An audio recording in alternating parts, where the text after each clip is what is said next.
ஜென்ரலே மெல்ல பேசு சீரியல்ல இது எபிசோட்ல என்ன நடக்குது அப்படின்னு பார்த்தீங்கன்னா, லீலாவதியும் ரிஷியும் பேசிக்கிட்டு இருக்கிறப்பவே கலா அம்மா அங்க வந்துட்டாங்க இல்லையா?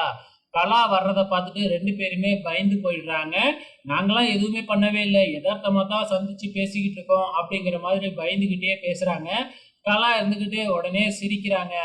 நாங்கலாம் எதுவுமே பண்ணல அப்படிங்கிற மாதிரி சொல்லிக்கிட்டு இருக்கிறாங்க. அப்படின்னு இவங்க சொல்றத கேட்டு தான் அவங்க சிரிக்கிறாங்க. இதெல்லாம் சொன்னா நான் நம்புவேனா என்ன?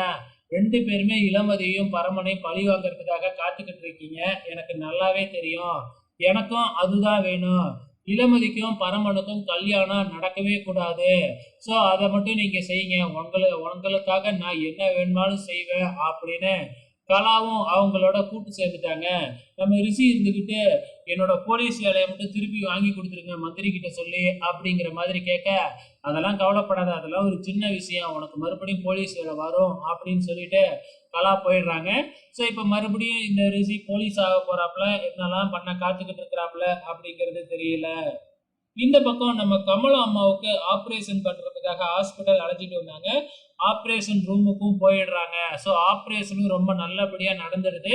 அது மட்டும் இல்ல, கண்ணு கெட்டு ஒரு 2, 3 நாள்ல பிரிச்சிரலாம். கண்ணு நல்லாவே தெரியும் அப்படிங்கிற மாதிரி வந்து டாக்டரும் சொல்லிடுறாங்க.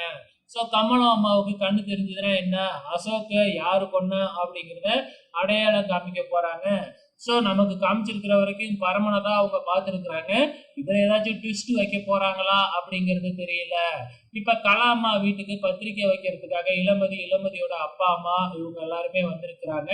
ஸோ பத்திரிக்கை வச்சுட்டு போகும்பொழுது என்னதான் இவங்க 2 பேத்துக்கும் உண்மை தெரிஞ்சாலும் ஒருத்தருக்கு ஒருத்தர் எதிரியானாலும் அங்க அந்த இடத்துல காட்டிக்கவே இல்லை இந்த கலாவும் இளமதியும். பொடி வச்சு பேசிட்டு நம்ம இளமதி அங்கிருந்து கிளம்பிடுறாங்க. இங்க இருக்கிற பிரச்சனை எதுவுமே தெரியாம இளமதியோட அம்மா வந்து அம்மாவும் அப்பாவும் எல்லாருக்கும் பத்திரிக்கையை வச்சுக்கிட்டே வராங்க. கடைசியா என்ன நடக்குது அப்படின்னு பாத்தீங்கன்னா, கமலா அம்மாவுக்கு ஆபரேஷன் நல்லபடியா முடிஞ்சிருச்சு இல்லையா?